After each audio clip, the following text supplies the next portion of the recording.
നമസ്കാരം. ഞാൻ നീലകണ്ഠൻ നമ്പൂതിരി, വൈക്കം സ്വദേശിയാണ്. ഇണ്ടന്തുരുത്തി ഇല്ലം എന്നാണ് ഇല്ലപ്പേര്.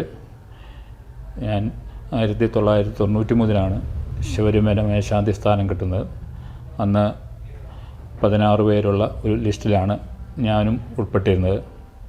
ഭഗവാന്റെ അനുഗ്രഹം കൊണ്ടും പരദേവതമാരുടെ അനുഗ്രഹം കൊണ്ടും ആ വർഷം ശബരിമല മേശാന്തിയാകാൻ സാധിച്ചു. ആ ഒരു വർഷം പുറപ്പെടാശാന്തിയൊന്നും അല്ലായിരുന്നു. എല്ലാ മാസവും ഇല്ലത്ത് വന്നുപോയി ഭഗവാന്റെ ശ്രീകോവിലിൻ്റെ താക്കോല് ഇല്ലത്ത് പൂജാമുറിയിൽ വച്ച് പൂജിച്ച് ആ ഒരു വർഷം അങ്ങനെ ഭഗവാന്റെ പരദേവതമാരുടെയും കുടുംബ കാരണവന്മാരുടെയും അനുഗ്രഹം കൊണ്ട് ഭംഗിയായി നടത്തുവാൻ സാധിച്ചു. ഈശ്വരകൃപയാൽ ആ ഒരു വർഷം നല്ലൊരു അന്തരീക്ഷവും നല്ല രീതിയിലുള്ള ഭഗവാന്റെ അനുഗ്രഹം കൊണ്ടുള്ള ഒരു വർഷവും ആയിരുന്നു. അതിനുശേഷം 99 ആറ്റുകാലിൽ ഇങ്ങനെ മേശാന്തി സ്ഥാനത്തേക്ക് അപേക്ഷ ക്ഷണിച്ചത്. പൊയ്ക്കത്തെ കുടുംബ പരദേവതമാർക്ക് പൂജ കഴിച്ചുകൊണ്ടിരുന്ന ആ സമയത്ത് മറ്റുള്ളവരിങ്ങനെ ആറ്റുകാലിലേക്ക് അപേക്ഷ ക്ഷണിച്ചിട്ടുണ്ട് എന്ന് പറഞ്ഞതനുസരിച്ച് അപേക്ഷ കൊടുത്തു. കുടുംബ പരദേവതമാരെ വിട്ടുപോകാനുള്ള താല്പര്യമില്ലായിരുന്നു. എന്നാലും എൻ്റെ സുഹൃത്തുക്കളും മറ്റ് ബന്ധുക്കളും നിർബന്ധിച്ച് ആറ്റുകാൽ ഭഗവതി ക്ഷേത്രത്തിലേക്ക് അപേക്ഷ കൊടുക്കുകയുണ്ടായി. ഇൻ്റർവ്യൂ ദിവസം അവിടെ ആറ്റുകാലിൽ വന്നു. ഇൻ്റർവ്യൂ കഴിഞ്ഞ് ഭഗവതിയെ കണ്ടു തൊഴുതു. കുടുംബ പരദേവതമാരും വൈക്കത്തു നിന്നും മാറുന്നതിനുള്ള ബുദ്ധിമുട്ട് കൊണ്ട് എന്നെ നറുക്കെടുപ്പിൽ ഉൾപ്പെടുത്തല്ലേ, എനിക്ക് കിട്ടല്ലേ എന്നും ഭഗവതി പ്രാർത്ഥിക്കുകയാണ് ഉണ്ടായത്. പക്ഷേ ഭഗവതി അത് കേട്ടു. അതിനുശേഷം നറുക്കെടുപ്പ് നടന്ന ആദ്യത്തെ നറുക്ക് എൻ്റെ പേര് തന്നെയായിരുന്നു. ഭഗവതി എന്നെ വീണ്ടും ഇവിടെ മേശാന്തിയായിട്ട് നിയുക്തനാക്കാൻ നിർബന്ധിച്ചു. ആ ഒരു വർഷം അങ്ങനെ കഴിഞ്ഞു.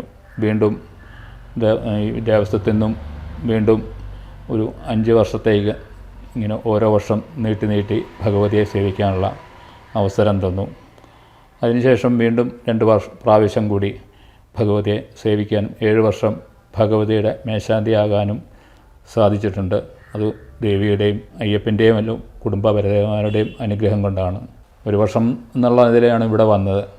പിന്നെ വൈക്കത്തെ ആ രീതിയും ഇവിടുത്തെ രീതിയും കുറച്ച് തമിഴ് ശൈലിയും കൂടെ ഇവിടെ ഉള്ളതുകൊണ്ട് അത് നടത്തിക്കൊണ്ടുപോകാൻ പറ്റുമോ എന്നുള്ള ഒരു ബുദ്ധിമുട്ടുണ്ടായിരുന്നു. പിന്നെ വൈക്കത്തെ രീതിയും ഇവിടുത്തെ രീതിയും കുറച്ച് വ്യത്യാസമുണ്ട്. അതുകൊണ്ട് ആ രീതി മനസ്സിൽ ഉൾക്കൊള്ളാനും കുറച്ച് വിഷമമുണ്ടായിരുന്നു. പിന്നെ ഒരു വർഷം ഇവിടെ കിട്ടിയതുകൊണ്ട് ആ ഒരു വർഷം കഴിഞ്ഞിട്ട് വീണ്ടും സ്വദേശത്തേക്ക് പോകാമെന്നുള്ള ഒരു താല്പര്യം ഉണ്ടായിരുന്നത്. പക്ഷേ ഇവിടെ വന്ന് ദേവിയുടെ ആ പൂജ നടത്തിക്കൊണ്ടിരുന്ന ആ സമയത്ത് നമ്മൾ വിചാരിച്ചതുപോലെ അല്ല. ദേവിയുടെ മനസ്സും അനുഗ്രഹവും ഒരു പ്രത്യേക രീതിയിലാണ് എന്ന് മനസ്സിലാക്കി തന്നു ദേവി.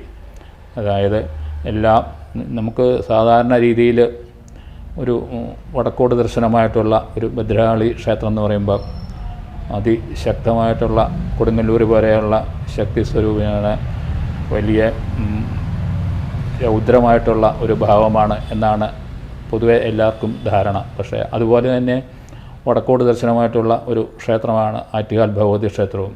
പക്ഷേ അവിടുത്തെ ഭക്തജനങ്ങളുടെ അമ്മയെന്നുള്ള വിളി നിമിത്തം ദേവി ആ രൗദ്രഭാവം വിട്ട് ഒരു മാതൃഭാവമാണ് ഇവിടെ കണ്ടുവരുന്നത്.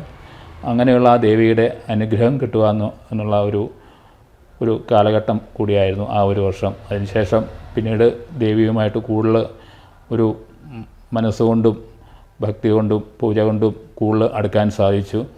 ആ ഒരു വർഷം കഴിഞ്ഞ് പിന്നീട് തുടർച്ചയായിട്ട് തന്നെ ദേവിയുടെ അനുഗ്രഹം കൊണ്ട് മാത്രം 7 വർഷത്തോളം ഇവിടെ ഭഗവതിക്ക് പൂജ കഴിക്കാൻ സാധിച്ചു.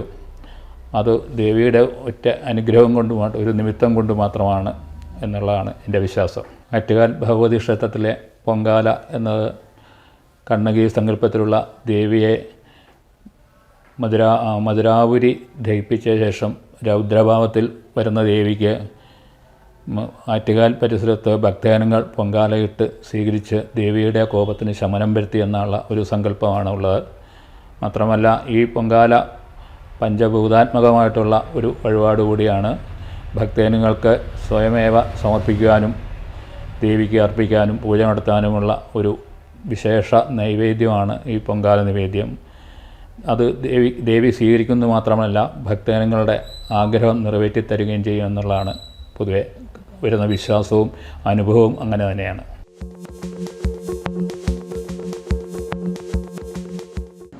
അശ്വതി ഭരണി കാർത്തേക്കാരടങ്ങുന്ന മേടക്കൂറുകാർക്ക് അവരുടെ 2ാം ഭാവത്തിൽ നിൽക്കുന്ന വ്യാഴം, കൂടാതെ 5ാം ഭാവാധിപതിയായിട്ടുള്ള ആദിത്യൻ 6ാം ഭാവത്തിലേക്കാണ്, ശനി 11ാം ഭാവത്തിൽ നല്ല ബലവാനായിട്ട് നിൽക്കുന്നുണ്ട്. വളരെയധികം നേട്ടങ്ങൾ ഉൾക്കൊള്ളാൻ പറ്റുന്നതാണ് മേടക്കൂറുകാർക്ക്. ബുധൻ മൗഢ്യം ഉള്ള സമയമാണ്. അപ്പൊ ബുധൻ മൗഢ്യമുള്ള സമയത്ത് ചെയ്യുന്ന പ്രവൃത്തികൾക്ക്, ബുധന പ്രാധാന്യമുള്ള പ്രവൃത്തികൾക്ക് കുറച്ച് തടസ്സങ്ങളോ കാലതാമസങ്ങളോ ഒക്കെ വരാനുള്ള സാധ്യതയുണ്ട്. ബുധമൂഢ്യം കൂടി കണക്കിലെടുത്ത് വേണം ഫലങ്ങളെല്ലാം നിരൂപിക്കേണ്ടതെന്ന് പറയും. മേടൻ രാശിക്കാരുടെ 5ാം ഭാവാധിപതിയായിട്ടുള്ള ആദിത്യനാണ് 6ാം ഭാവത്തിൽ നിൽക്കുന്നത് എന്നുള്ളത് കൊണ്ട് മനസ്സന്തോഷം കുറച്ച് കുറഞ്ഞിരിക്കാനുള്ള സാധ്യത, അല്ലെങ്കിൽ മനസ്സിന് എപ്പോഴും ടെൻഷൻ വരാനുള്ള സാധ്യത ഒക്കെ കൂടുതലായിട്ടുണ്ടാവും. അതൊഴിച്ചാൽ ഭാഗ്യാവസ്ഥ അനുകൂലമാണ്, ഭാഗ്യസ്ഥതയ്ക്ക് അനുകൂലമാണ്. കൂടാതെ സ്ത്രീകൾക്ക് ധാരാളം ചെലവുകൾ വരുന്ന സമയമാണ്. അവരവരുടെ കുടുംബജീവിതം വളരെ സ്വസ്ഥമായിട്ട് കൊണ്ടുപോകാൻ സാധിക്കുന്ന സമയമാണ്. ആ രാശിയുടെ അധിപതിയായിട്ടുള്ള കുജൻ 3ാം ഭാവത്തിൽ സഹായസ്ഥാനത്തുണ്ട്. സഹോദരങ്ങളെ കൊണ്ടുള്ള ഗുണങ്ങളും കാര്യങ്ങളൊക്കെ ഉണ്ടാകും.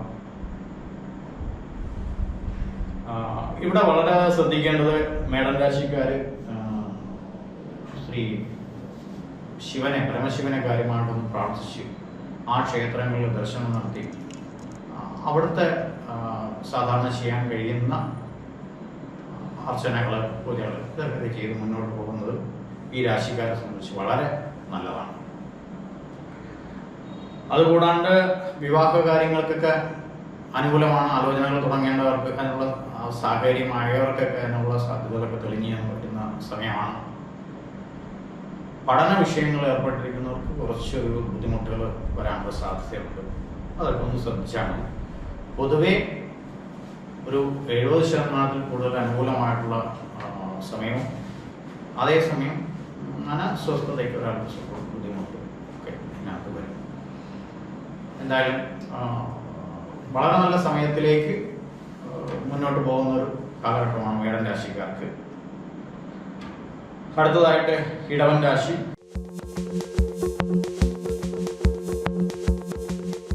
കാർത്തിക, മുക്കാലും, രോഹിണിയും മകരത്തിന്റെ അരയും അടങ്ങുന്നതാണ് ഇടവൻ രാശിക്കാർ. ഇടവൻ രാശിക്കാർക്ക് സംബന്ധിച്ച് 11ാം ഭാവത്തിൽ സർപ്പം നിൽക്കുന്നത് വളരെ നല്ല ഗുണം തന്നെയാണ്. ഇടവൻ രാശിക്കാരുടെയും ഭാഗ്യാധിപ സ്ഥാനത്തുള്ള ഗ്രഹം 10 കർമ്മമേഖലയിൽ വന്ന് നിൽക്കുന്നത് ഗുണം തന്നെയാണ്. ശിരോരോഗങ്ങളോ മറ്റുള്ള കാര്യങ്ങളൊക്കെ ചെറുതായിട്ടൊന്നും അലട്ടാനുള്ള സാധ്യതയുണ്ട്. അപ്പോൾ അതിനൊക്കെ ഒന്ന് വളരെ ശ്രദ്ധിച്ച് മുന്നോട്ട് പോയാൽ മതി. 2ൽ നിൽക്കുന്ന കുജനെ കലഹം കൂടി ഉണ്ടാക്കാൻ പ്രാപ്തനാണ്. അതുകൊണ്ട് ഈ ഇടവൻ രാശിക്കാരെ ശ്രദ്ധിക്കേണ്ടത് 2ാം ഭാവത്തിൽ കുജൻ നിൽക്കുമ്പോൾ മറ്റുള്ളവരായിട്ട് സംസാരിക്കുന്ന സമയത്ത് വളരെ പക്വതയായിട്ട് സംസാരിക്കണം. അല്ലെങ്കിൽ വലിയ വഴക്കിലേക്കോ പ്രശ്നങ്ങളിലേക്കോ പോവാതെ തന്നെ രമ്യതയിലേക്ക് പോകാനുള്ള സാധ്യതകളൊക്കെ ഉണ്ടാകും. ഇല്ലെങ്കിൽ അവർ മറ്റുള്ളവർക്ക് നന്മയ്ക്ക് വേണ്ടിയിട്ട് പറയുന്ന കാര്യങ്ങൾ പോലും ചിലപ്പം മോശമായിട്ടുള്ള തെറ്റിദ്ധാരണകൾ ഇവരുടെ ഇടയിലേക്ക് ഉണ്ടാക്കാനുള്ള സാധ്യതയുണ്ട്. അതുകൂടാണ്ട് കുടുംബജീവിതത്തിന്റെ കാര്യത്തിലും ഒന്ന് ശകലം ശ്രദ്ധിച്ച് മുന്നോട്ട് പോയാൽ മതി. ബാക്കി വളരെയധികം കാര്യങ്ങൾ അനുകൂലമായിട്ടുണ്ട്. ആ അനുകൂലമായിട്ടുള്ളവയെ ഒന്ന് പുഷ്ടിപ്പെടുത്തിയെടുക്കുക. നേരത്തെ പറഞ്ഞ പല കാര്യങ്ങളും ഒന്ന് ശ്രദ്ധ എടുത്ത് മുന്നോട്ട് പോവുക. ഇങ്ങനെ പോകുമ്പം ഇടവൻ രാശിക്കാർക്ക് ഗുണകരമായിട്ടുള്ള മാറ്റങ്ങൾ തീർച്ചയായിട്ടും ഉണ്ടാകും. കാരണം ഭാഗ്യസ്ഥാനാധിപൻ അവിടെ ബലവാനായിട്ട് നിൽക്കുന്നതുകൊണ്ട് വലിയ പ്രശ്നമൊന്നുമില്ല. ഭാഗ്യസ്ഥാനാധിപൻ കർമ്മത്തിലാണ്. കർമ്മ മേഖല, അതായത് അവനവൻ്റെ ഏതൊക്കെയാണോ തൊഴിൽ, ആ മേഖലയിലൊക്കെ ഒന്ന് പുഷ്ടിപ്പെടുത്തി മുന്നോട്ട് പോകാനായിട്ട് തീർച്ചയായിട്ടും സാധിക്കും. അടുത്തതായിട്ട് മിഥുനം രാശിയാണ്. ദിനക്കുറത്തിന് മകീരത്തിന്റെ കാൽഭാഗവും തിരുവാതിരയും പുണർവത്തിന്റെ മുക്കാൽ ഭാഗവും അടങ്ങുന്നതാണ് മിഥുനം രാശി. മിഥുനം രാശിക്കാരുടെ 5ാം ഭാവാധിപതിയായിട്ടുള്ള ശുക്രൻ ആ രാശിയിൽ തന്നെ നിൽപ്പുണ്ട്. അത് വളരെയധികം ഗുണമാണ്. 5ാം ഭാവാധിപതി 5ാം ഭാവത്ത് നിൽക്കുന്നത് തന്നെ വളരെ ഗുണമായിട്ടുള്ള കാര്യമാണ്. കൂടാതെ ഭാഗ്യസ്ഥാനാധിപതിയായിട്ടുള്ള ശനി ആ ഭാഗ്യസ്ഥാനത്ത് തന്നെ ഉണ്ട്. അതും വളരെ ഗുണമാണ്. 5, 9 എന്നീ ഭാവങ്ങൾ ഈ രാശിക്കാരെ സംബന്ധിച്ച് ഗുണമായിട്ട് തന്നെയാണ്. 12ൽ നിൽക്കുന്ന വ്യാഴം ചെലവ് വർദ്ധിപ്പിക്കും. ഇത് മുമ്പ് പല ഫലങ്ങളിലും പറയുന്നതായിട്ടുണ്ട്, എല്ലാ ഫലങ്ങളിലും പറയാറുണ്ട്. 12ൽ നിൽക്കുന്ന വ്യാഴം അത് വളരെ നല്ല കാര്യങ്ങൾക്ക് വേണ്ടിയിട്ടുള്ള ധനച്ചെലവ് മാത്രമേ നമ്മൾ അതിനെക്കുറിച്ച് ആലോചിക്കാൻ പാടുള്ളൂ. വളരെ നല്ല കാര്യങ്ങൾക്ക് വേണ്ടിയിട്ടുള്ള ധനച്ചെലവുകൾ ഇതിനകത്ത് ഉണ്ടാകാനുള്ള സാധ്യത ഉണ്ട്. പൊതുവെ മിഥുനം രാശിക്കാർക്കാണ് അവരുടെ കുറച്ച് കൂടുതലായിട്ട് ഗുണഫലങ്ങൾ, അതായത് പോസിറ്റീവായിട്ടുള്ള അവസ്ഥകളെന്ന് തന്നെ പറയാം, നിൽക്കുന്ന സമയം. അതുകൊണ്ട് തീർച്ചയായിട്ടും ഈ രാശിക്കാര് ശാസ്താവിനെ ഭജനം ചെയ്യുക, ഹനുമാൻ സ്വാമിയെ ഭജനം ചെയ്യുക, ഇതൊക്കെ വളരെ നല്ലതായിട്ട്. അടുത്തതായിട്ട് കർക്കിടക കൂറ്.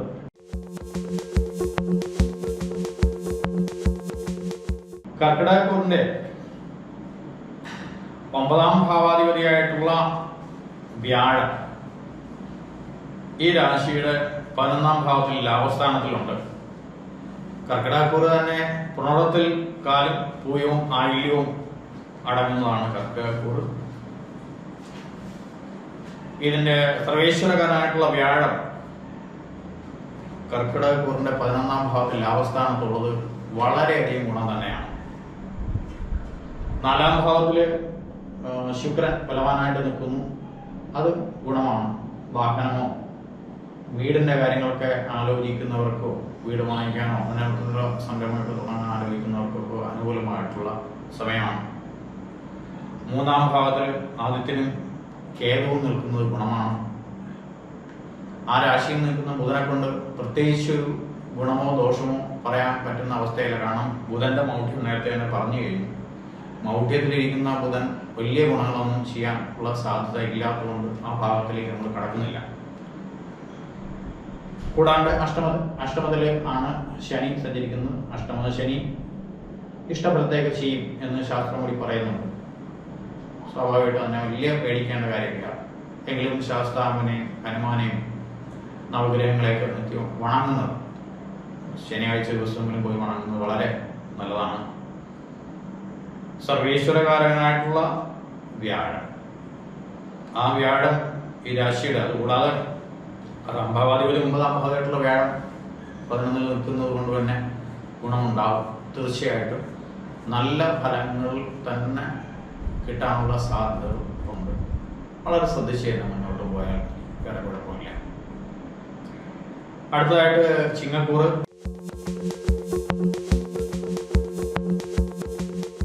ചിങ്ങക്കൂറിൽ അടങ്ങുന്നത് മകവും പൂരവും ഉത്രത്തെക്കാലുമാണ്. ചിങ്ങൻ രാശിയുടെ 3ാം ഭാവത്തിൽ സഹായസ്ഥാനത്തിൽ ശുക്രൻ തന്നെ നിൽപ്പുണ്ട്. നേരെ 7ാം ഭാവത്തിലാണ് ശനി നിൽക്കുന്നത്. അതാണ് ഒന്ന് ശ്രദ്ധിക്കേണ്ടത്. 6ഉം 7ഉം ഭാവത്തിലുള്ള ശനി നിൽക്കുന്നതാണ് ശ്രദ്ധിക്കേണ്ടത്. കുടുംബജീവിതത്തിന്റെ കാര്യത്തിലോ വിവാഹ കാര്യങ്ങളിലോ ആലോചിക്കുന്നവർക്കോ കുറച്ചൊന്ന് കാലതാമസങ്ങൾ വരികയും കുടുംബജീവിതത്തിന്റെ കാര്യത്തിൽ കുറച്ച് ബുദ്ധിമുട്ടുകളൊക്കെ വരികയൊക്കെ ചെയ്യാനുള്ള സാധ്യതയുണ്ട്. പിന്നെ അഷ്ടമത്തിൽ 8ാം ഭാവത്തിൽ സർപ്പനും 2ൽ കേതുവും നിൽക്കുന്നത് പ്രശ്നമാണ്. അപ്പം വളരെ നമ്മുടെ ധനപരമായിട്ടുള്ള വിഷയങ്ങൾക്കൊക്കെ കുറച്ചൊന്ന് ശ്രദ്ധ വേണം. കിട്ടാനുള്ള ധനമൊക്കെ കിട്ടാനുള്ള സാധ്യതകൾ കുറച്ച് മങ്ങുന്ന സമയമാണ്. അതിനൊന്ന് ശ്രദ്ധിച്ച് തന്നെ മുന്നോട്ട് പോകണം. ഇത് കൂടാണ്ട് 10ാം ഭാവത്തിലെ കർമ്മത്തിലാണ് വ്യാഴം നിൽക്കുന്നത്. വ്യാഴം ഗുണദോഷ സമ്മിശ്രമായിട്ടുള്ള 2 തരത്തിലുള്ള ഫലങ്ങൾ ഇതിനകത്ത് ഉണ്ടാവും. മറ്റൊരു പ്രധാനപ്പെട്ട ഗുണം വരുന്നത്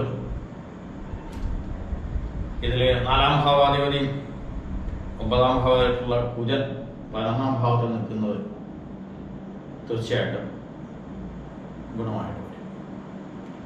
കുജനെ കൊണ്ടാണ് ഇപ്പം ഗുണങ്ങൾ ഏറെയും നിൽക്കുന്നത്. ശിവക്ഷേത്രത്തിൽ തിങ്കളാഴ്ച ദിവസം ദർശനം നടത്തി കാര്യമായിട്ട് പ്രാർത്ഥിക്കുന്നത്, അവിടെ പുഷ്പാഞ്ജലി ചെയ്യുന്നതൊക്കെ ഈ രാശിക്കാരെ സംബന്ധിച്ച് നല്ലതാണ്. ശാസ്ത ക്ഷേത്രത്തിൽ നീരാഞ്ജനം നടത്തുക, ഹനുമാൻ ക്ഷേത്രത്തിൽ ദർശനം നടത്തുക, ഇവയൊക്കെ ഈ രാശിക്കാരെ സംബന്ധിച്ച് വളരെ നന്നായിട്ടുള്ള ഫലങ്ങൾ കിട്ടാനുള്ള സാധ്യത ഉണ്ടാക്കും. ശരിക്കും പറഞ്ഞാൽ കുജനാണ് നമുക്ക് ഫലം തരേണ്ടത്. പക്ഷേ കുജൻ നിൽക്കുന്ന രാശിയുടെ അധിപനായിട്ടുള്ള ബുധൻ മൗഢ്യം എന്ന് നേരത്തെ പറയുന്നുണ്ട്. അതുകൊണ്ട് അതിനുള്ള അളവുകളുടെ നമുക്ക് കിട്ടാനുള്ള കാര്യങ്ങളുടെ ഒരു അളവ് കുറച്ച് കുറഞ്ഞു തന്നെ ഇരിക്കും. അടുത്തതായിട്ട് പറയേണ്ടത് കന്നിരാശിയാണ്.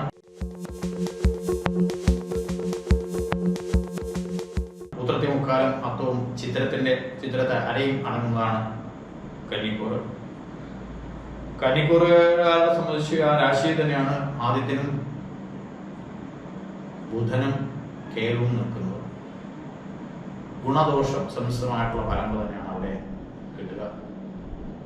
2ാം ഭാവാധിപതിയായിട്ടുള്ള ശുക്രൻ 2ാം ഭാവത്തിൽ നിൽക്കുന്നതുകൊണ്ട് ധനം വരവ് ഒക്കെ നന്നായിട്ട് തന്നെ പോകും. കുടുംബജീവിതം വളരെ നന്നായിട്ട് പോകും. ആ കാര്യങ്ങൾക്ക് കുഴപ്പമില്ല. ഇത് കൂടാണ്ട് 5ഉം 6ഉം ഭാവാധിപതിയായിട്ടുള്ള ശനി 6ാം ഭാവത്തിൽ ബലവാനായിട്ട് നിൽക്കുന്നുണ്ട്. കടബാധ്യതകളൊക്കെ ഉണ്ടാവർക്ക് കേസോ കാര്യങ്ങളൊക്കെ ഉള്ളതിന് പിന്നൊക്കെ ഒരു നിവൃത്തി ഉണ്ടാവാനുള്ള സാധ്യതയുണ്ട്. മറ്റൊരു പ്രധാനപ്പെട്ട ഒരു 9ാം ഭാവത്തിൽ സർവേശ്വരനായിട്ടുള്ള വ്യാഴം നിൽക്കുന്നുണ്ട്. 9ാം ഭാവത്തിൽ ബലവാനായിട്ടുള്ള വ്യാഴം നിൽക്കുന്നുണ്ട്. തീർച്ചയായിട്ടും മറ്റെന്തൊക്കെ ദോഷങ്ങളൊക്കെ വന്നു ഭവിച്ചാലും ആ വ്യാഴത്തിൻ്റെ 9ാം ഭാവത്തിലെ സ്ഥിതി കൊണ്ട് കാര്യങ്ങളൊക്കെ തട്ടിമുട്ടി പോകുമെന്ന് പറയുന്ന പോലെ വളരെ ഗുണമായിട്ട് തന്നെ മുന്നോട്ട് പോകാനുള്ള സാധ്യതയുണ്ട്. തീർച്ചയായിട്ടും ശ്രീകൃഷ്ണ ക്ഷേത്രത്തിൽ കൃത്യമായിട്ട് ഭജനം നടത്തി മുന്നോട്ട് പോകുന്നതാണ് നല്ലത്. അടുത്തതായിട്ട് പറയുന്നത് തുലാ രാശിയാണ്.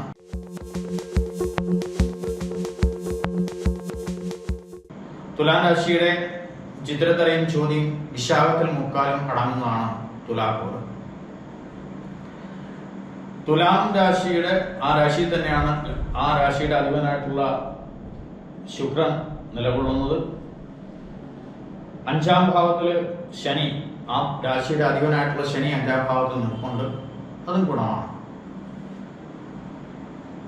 കൂടാണ്ട് 6ാം ഭാവത്തിൽ സർപ്പം നിൽക്കുന്നത് ദോഷകരമല്ല.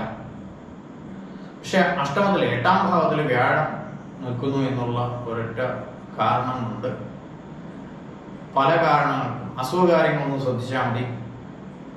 കൂടാണ്ട് ധനപരമായിട്ടുള്ള ക്ലേശങ്ങൾ എന്തെങ്കിലും അനുഭവിക്കേണ്ടി വരുന്നുണ്ടെങ്കിൽ അതിനെ ഒരു ശ്രദ്ധ, ഒരു കൃത്യമായിട്ടുള്ള പ്ലാനിങ് ചെയ്ത് മുന്നോട്ട് പോയാൽ മതി. 7ാം ഭാവാധിപതിയാണ് 9ാം ഭാവത്തിൽ നിൽക്കുന്നു എന്നുള്ളത് കൊണ്ട് വിവാഹിതരായിട്ടുള്ളവർക്ക് അവരുടെ പാർട്ട്ണറെ കൊണ്ടുള്ള ഗുണം അല്ലെങ്കിൽ ഭാഗ്യാവസ്ഥയൊക്കെ ഉണ്ടാവാൻ സാധ്യതയുണ്ട്. ഈ രാശിയുടെ 12ാം ഭാവത്തിലാണ് ആദിത്യനും ബുധനും കേതുവൊക്കെ നിൽക്കുന്നു എന്നുള്ളത് കുറച്ച് അധിക ചെലവിനെയൊക്കെയാണ് സൂചിപ്പിക്കുന്നത്. എന്നിരുന്നാൽ തന്നെ രാശിയുടെ 5ാം ഭാവാധിപതി ബലവാനായിട്ട് നിൽക്കുന്നതുകൊണ്ട് കാര്യങ്ങൾ ഒരുവിധം പ്രശ്നമില്ലാതെ പോകും. ഒരു കൃത്യമായിട്ട് ദേവീക്ഷേത്രത്തിൽ ദർശനം നടത്തി കാര്യമായിട്ട് പ്രാർത്ഥിച്ച് മുന്നോട്ട് പോകുന്നതായിരിക്കും ഈ രാശിക്കാരെ സംബന്ധിച്ച് നല്ലത്. അടുത്തതായി വൃശ്ചികം രാശി.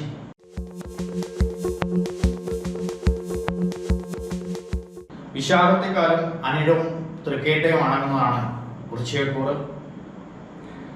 വൃശ്ചികക്കൂറുകാരെ സംബന്ധിച്ച് വൃശ്ചികക്കൂറുടെ 5ഉം 9ഉം ഭാവാധിപതികൾ വളരെ ഗുണവാന്മാരായിട്ടാണ് നിൽക്കുന്നത്. വൃശ്ചികം രാശിയുടെ നേരെ 7ാം ഭാവത്തിൽ തന്നെയാണ് വ്യാഴം നിൽക്കുന്നത്. അപ്പോൾ വിവാഹ സംബന്ധമായിട്ടുള്ള കാര്യങ്ങൾക്ക് അല്ലെങ്കിൽ അവനവൻ്റെ പാർട്ട്ണറെ കൊണ്ടുള്ള ഗുണം, ഈ വക കാര്യങ്ങളെല്ലാം തീർച്ചയായിട്ടും ഉണ്ടാകും. ഇതുകൂടാണ്ട് വസ്തുവകൾ വാങ്ങിക്കാൻ താല്പര്യമുള്ളവർക്ക് അതിലുള്ള സാധ്യതകൾ തെളിയും.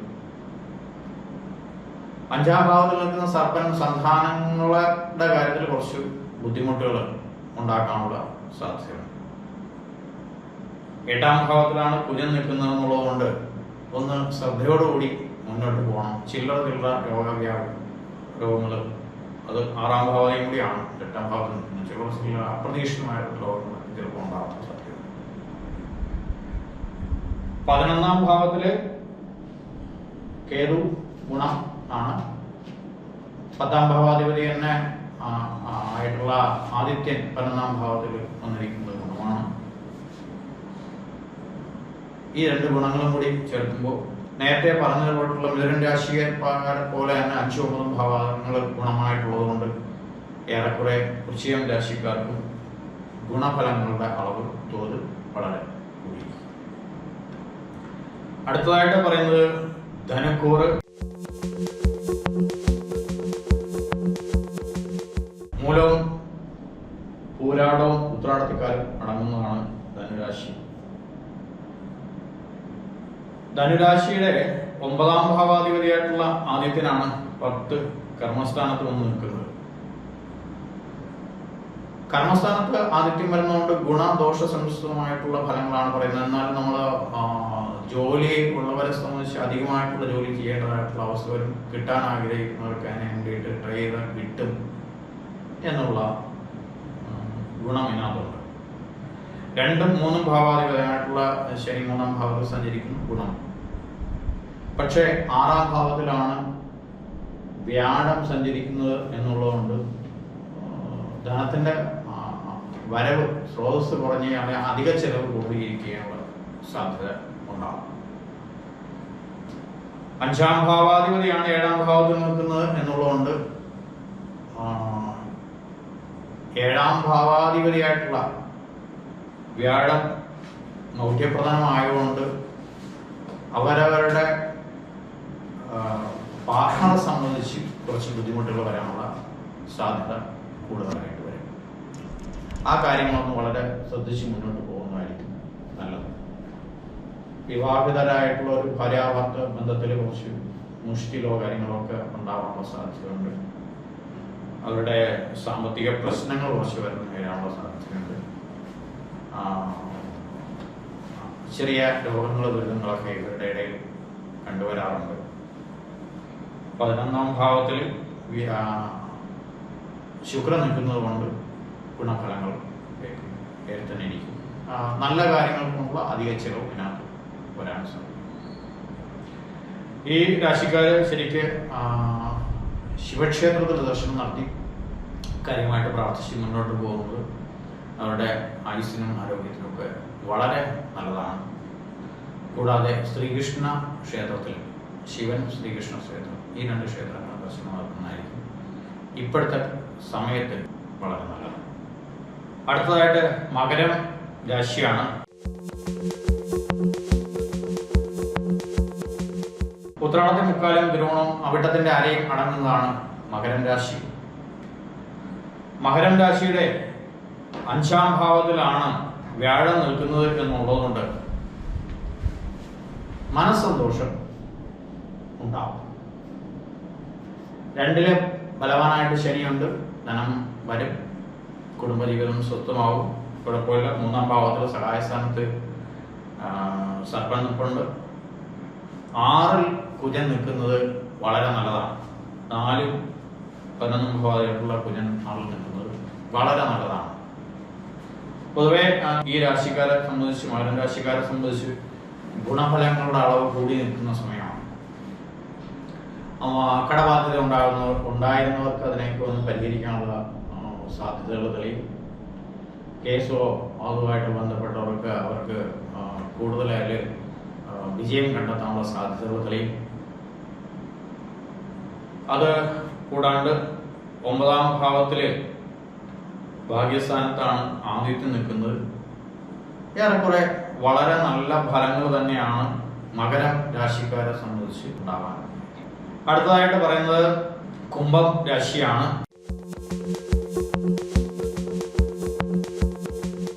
അവിടത്തിന്റെ അരയും ചതയവും ഉരുട്ടാതെയും മുക്കാലും അടങ്ങുന്നതാണ് കുംഭക്കൂറുകാർ. ഈ കുംഭം രാശിയുടെ ശരിയായിട്ടുള്ള 9-ാം ഭാവത്തിൽ ശുക്രൻ, ആ ക്ഷേത്രത്തിന്റെ അധിപതിയായിട്ടുള്ള ശുക്രൻ നിൽക്കുന്നത് തന്നെയാണ് അവരുടെ ഏറ്റവും വലിയ ബലം. 2-ാം ഭാവത്തിൽ സർപ്പം നിൽക്കുന്നതുകൊണ്ട് അവരുടെ വാക്കുകൾ വളരെ സൂക്ഷിച്ച് തന്നെ ഉപയോഗിച്ച് മുന്നോട്ട് പോകണം. കുടുംബജീവിതത്തിന്റെ കാര്യത്തിൽ ഒരു വളരെ നല്ല ശ്രദ്ധയുണ്ടാവണം. ധനം വരവിന്റെ കാര്യത്തിൽ സാധ്യതകൾ മങ്ങി നിൽക്കുന്ന സമയമാണ്, അതിനൊന്ന് ശ്രദ്ധിക്കണം. 5-ാം ഭാവത്തിൽ കുജനാണ് നിൽക്കുന്നത്. ഈ എടുത്തുചാട്ടത്തിനെ പരമാവധി കുറയ്ക്കണം. ഏത് കാര്യത്തിനും എടുത്തുചാട്ടം ഇപ്പോൾ കൂടുതലായിട്ട് നിൽക്കുന്ന സമയമായിരിക്കും, അതിനൊന്ന് വളരെ ശ്രദ്ധിക്കണം. അവരെ സംബന്ധിച്ച് കുജന്റെ മാറ്റം ഈ കുറച്ച് പ്രശ്നങ്ങളൊക്കെ നേരിടേണ്ടി വരും. അവരുടെ ചിന്താഗതിയും മറ്റ് മുന്നോട്ട് പോകാനുള്ള സാഹചര്യവും സാധ്യതകളിലും ഒക്കെ കുറച്ച് ബുദ്ധിമുട്ടുള്ള കാര്യങ്ങളൊക്കെ വരാനുള്ള സാധ്യതയുണ്ട്. അതുകൊണ്ട് 5-ാം ഭാവത്തിലെ കുജനെയാണ് ഇവിടെ ശ്രദ്ധിക്കേണ്ടത്. 5-ാം ഭാവാധിപതിക്കും ബലമില്ലാത്ത സമയമാണ്. വളരെ ശ്രദ്ധിക്കേണ്ടത് മനോദുഃഖം അവനവൻ തന്നെ വരുത്തി വയ്ക്കാൻ ശ്രദ്ധിക്കുക. അതാണ് ഈ രാശിക്കാരെ സംബന്ധിച്ച് നല്ലത്. ബാക്കി ഏറെക്കുറെ പല ഗുണഫലങ്ങളും ഉണ്ടാകുന്ന സമയമാണ്. കാരണം 9-ാം ഭാവാധിപതി ഭാവത്തിൽ നിൽക്കുന്നതുകൊണ്ട് ഭാഗ്യസ്ഥാനം കുറിച്ച് അനുകൂലമായിട്ട് നിൽക്കുകയും. അടുത്തതായിട്ട് പറയുന്നത് മീനം രാശിയാണ്.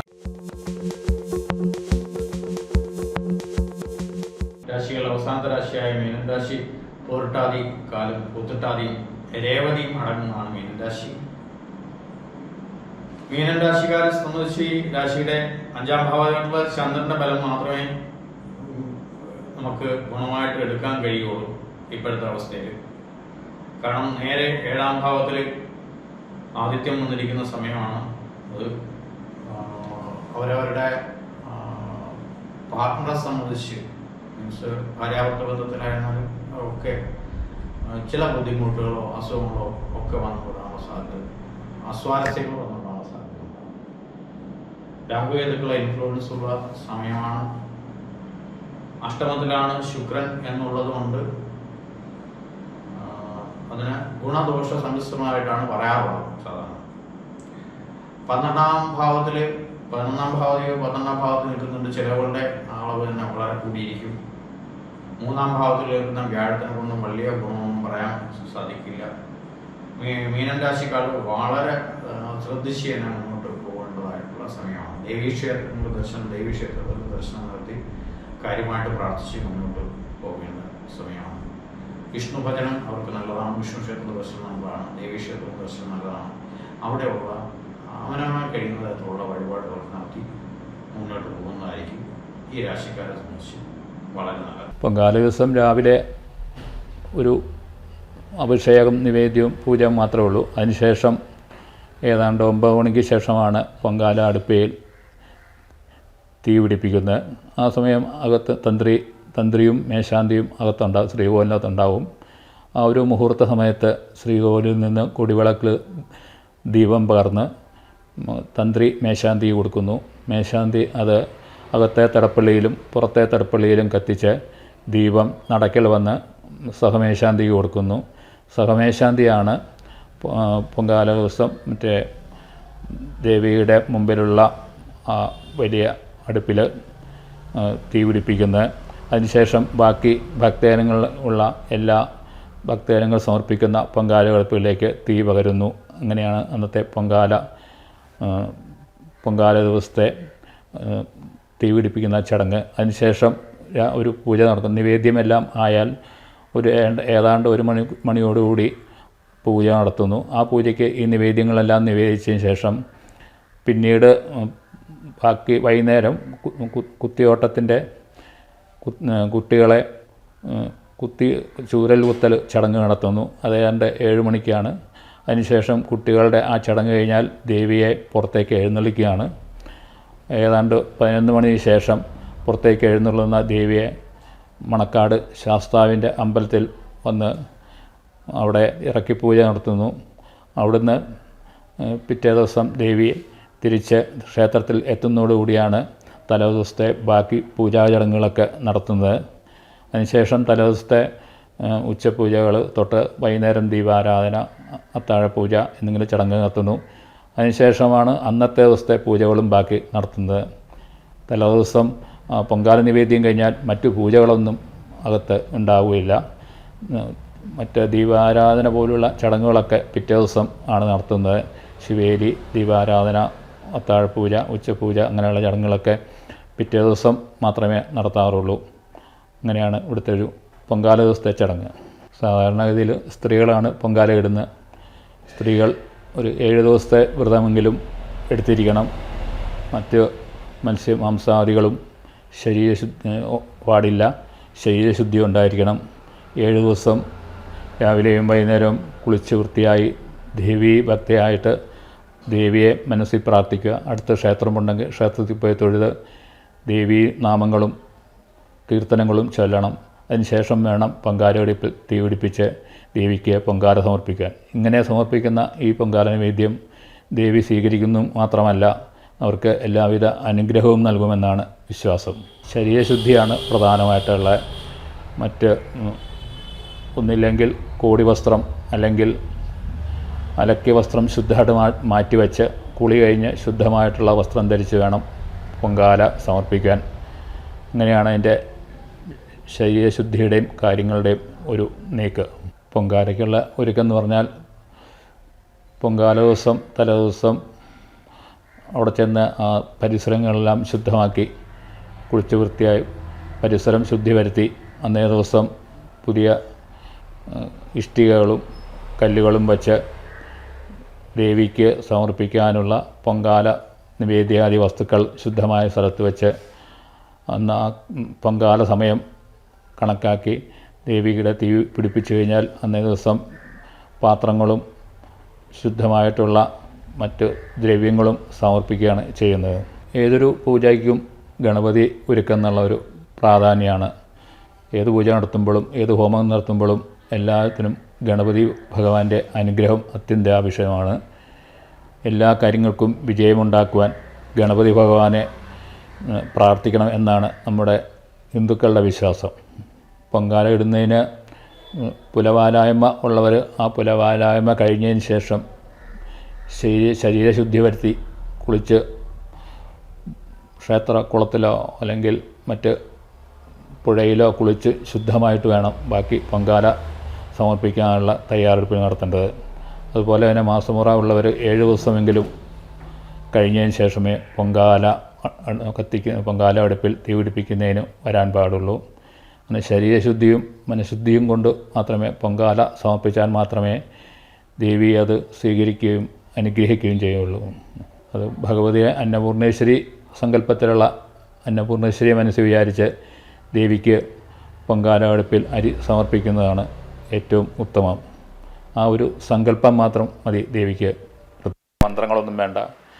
ദേവിയെ മനസ്സിൽ പ്രാർത്ഥിച്ച് നമ്മുടെ കുടുംബത്തിൻ്റെയും നമ്മുടെ നാടിൻ്റെയും ഐശ്വര്യത്തിനും വേണ്ടി അന്നം നൽകുന്ന ദേവി എന്ന സങ്കല്പത്തിൽ ദേവിക്ക് പൊങ്കാല സമർപ്പിക്കാവുന്നതാണ്. പൊങ്കാല സമർപ്പണത്തിന് ശേഷം ഭക്തൻ പൊങ്കാല നിവേദ്യം കഴിഞ്ഞാൽ ക്ഷേത്രത്തിൽ പോയി ദേവിയെ തൊഴുക എന്നുള്ള സങ്കല്പമുണ്ട്. അല്ലെങ്കിൽ അകത്ത് കയറി തൊഴാൻ പറ്റിയില്ലെങ്കിൽ പുറത്തു നിന്നാണെങ്കിലും ദേവിയെ പ്രാർത്ഥിച്ച് തൊഴുതിട്ട് വേണം നിവേദ്യാദികളൊക്കെ കൊണ്ടുപോകാൻ.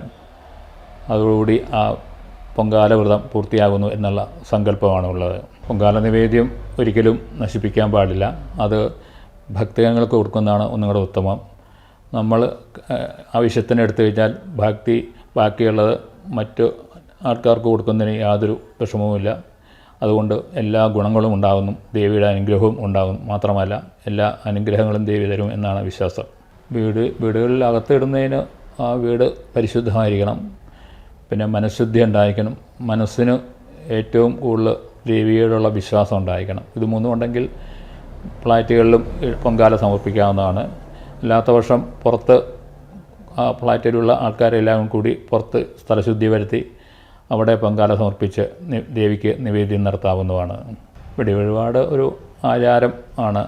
അതൊരു അന്തരീക്ഷശുദ്ധി ഉണ്ടാക്കുന്നു. പൊങ്കാല ദിവസം അന്തരീക്ഷത്തിന് ശുദ്ധി ഉണ്ടാക്കുന്നു. പിന്നെ അതോടുകൂടി ആ സ്ഥലശുദ്ധിയും ഉണ്ടാകുന്നു എന്നുള്ളൊരു സങ്കല്പമാണ്. പൊങ്കാല നിവേദ്യം ക്ഷേത്രത്തിലും നടത്താം. അതോടുകൂടി അർച്ചനകളും പുഷ്പാഞ്ജലികളും വിളക്ക് മാല അങ്ങനെയുള്ള വഴിപാടുകളൊക്കെ ക്ഷേത്രത്തിൽ സമർപ്പിക്കാവുന്നതാണ്. ദേവിക്ക് ദ്രവ്യങ്ങളും പട്ടുകളും നെയ്യും അങ്ങനെയുള്ള വസ്തുക്കളും യഥാശക്തി സമർപ്പിക്കാവുന്നതാണ്. പൊങ്കാല ദിവസം പൊങ്കാല സമർപ്പിക്കുന്നതിന് പ്രത്യേകിച്ച് കരുതേണ്ടത് ഒരു വിളക്കും എണ്ണാതിരി അങ്ങനെയുള്ള ആദ്യം നിലവിളക്ക് കൊളുത്തി പ്രാർത്ഥിച്ച് അടുപ്പ് കൂട്ടി അടുപ്പിന് ശുദ്ധി വരുത്തി അടുപ്പിൽ വയ്ക്കാവുന്ന മൺകലം അതുപോലെയുള്ള ദ്രവ്യങ്ങൾ, അരി പായസമാണെങ്കിൽ പായസത്തിനുള്ള സാധനങ്ങൾ, ദ്രവ്യങ്ങൾ, അതുപോലെ വിളക്കിന് മുമ്പിൽ ഗണപതി കൂട്ടിവയ്ക്കാനുള്ള സാധനങ്ങൾ, ഇതെല്ലാം വെച്ച് അവസാനം സമർപ്പണ സമയത്ത് കർപ്പൂരവും കത്തിച്ച് പ്രാർത്ഥിക്കാനുള്ള ചന്ദനത്തിരിയ കർപ്പൂരം അങ്ങനെയുള്ള ദ്രവ്യങ്ങളും ഇതിൻ്റെ കൂടെ കരുതാവുന്നതാണ്. ബാലന്മാരാണ്, 12 വയസ്സിൽ താഴെയുള്ള കുട്ടികളാണ് കുത്തിയോട്ടത്തിന് തിരഞ്ഞെടുക്കപ്പെടുന്നത്. അത് ക്ഷേത്രത്തിലേക്കുള്ള ഭക്തന്മാരുടെ ഒരു വഴിപാട് കൂടിയാണ്. ഇഷ്ടസന്താനത്തിന്, പുരുഷ സന്താനത്തിന് ഭക്തന്മാർ പ്രാർത്ഥിക്കുന്ന ഒരു വഴിപാട് കൂടിയാണ്. മാത്രമല്ല ദേവിയുടെ സേവകന്മാർ എന്നുള്ള നിലയിലും ഈ ബാലന്മാരെ കരുതുന്നുണ്ട്. കുത്തിയോട്ടം എടുക്കുന്ന ബാലന്മാർ കുത്തിയോട്ടം എടുത്തു കഴിഞ്ഞാൽ പൊങ്കാല ദിവസം വരെ ഈ ക്ഷേത്രത്തിൽ തന്നെ കഴിച്ചുകൂട്ടി അവരുടെ പ്രാർത്ഥനയും വഴിപാടുകളും അതുപോലെ തന്നെ നമസ്കാരാദികൾ നടത്തി ദേവിയുടെ സേവകന്മാരായിട്ടാണ് ഇവിടെ കൂടുന്നത്. അതുപോലെ തന്നെ താലപ്പൊലി എടുക്കുന്ന പെൺകുട്ടികളാണ്. 12 വയസ്സിൽ താഴെയുള്ള പെൺകുട്ടികളാണ് ഈ വഴിപാടിന് തിരഞ്ഞെടുക്കപ്പെടുന്നത്. അതും ഭക്തന്മാരുടെ പ്രാർത്ഥനയാണ്. ദേവിക്ക് അകമ്പടി സേവിക്കാനുള്ള സങ്കല്പമാണ് താലപ്പൊലി എടുക്കുന്ന.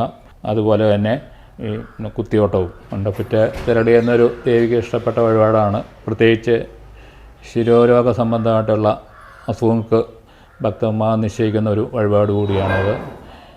ഇത് സമർപ്പിക്കുന്ന ദേവിക്ക് വളരെ ഇഷ്ടപ്പെട്ട ഒരു കാര്യമാണ്. മറ്റ് ശിരോരോഗമുള്ളവർ ഈ വഴിപാട് കഴിച്ചാൽ അവരുടെ അസുഖങ്ങളെല്ലാം ദേവി ഭേദമാക്കുന്നു എന്നുള്ളൊരു സങ്കല്പമാണ്. പൊങ്കാല സമർപ്പിക്കുന്ന ഭക്ത ക്ഷേത്രദർശനം അത്യന്താപേക്ഷിതമായിട്ടും ചെയ്യേണ്ടതുണ്ട്.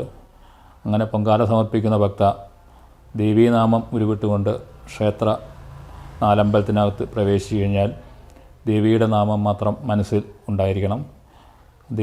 ദേവിക്ക് പ്രദക്ഷിണം വെച്ച് പുറത്തിറങ്ങി കഴിഞ്ഞാൽ ഉപദേവന്മാരായ ഗണപതി, മാടൻ തമ്പുരാൻ, അപ്പോൾ ശിവൻ എന്നിങ്ങനെയുള്ള മൂർത്തിയെ പ്രാർത്ഥിക്കണം. അവരെയും ദർശനം നടത്തി പ്രാർത്ഥിക്കണം. ഇതോടുകൂടിയാണ് പൊങ്കാല സമർപ്പണത്തിൻ്റെ ഒരു ഫലം പൂർത്തിയാകുകയുള്ളൂ.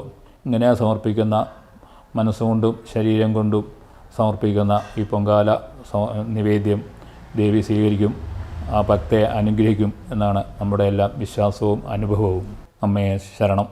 ക്ഷേത്രത്തിലും ക്ഷേത്ര പരിസരത്തും വീടുകളിലും ദേവിക്ക് വേണ്ടി പൊങ്കാല സമർപ്പിക്കുന്ന എല്ലാ ഭക്തജനങ്ങൾക്കും ദേവിയുടെ അനുഗ്രഹങ്ങളുണ്ടാകട്ടെ എന്ന് പ്രാർത്ഥിക്കുന്നു. സർവമംഗളമംഗല്യേ ശിവേ സർവാർത്ഥസാധികേ ശരണ്യേ ത്രയംബകേ ഗൗരി നാരായണീ നമസ്തുതേ.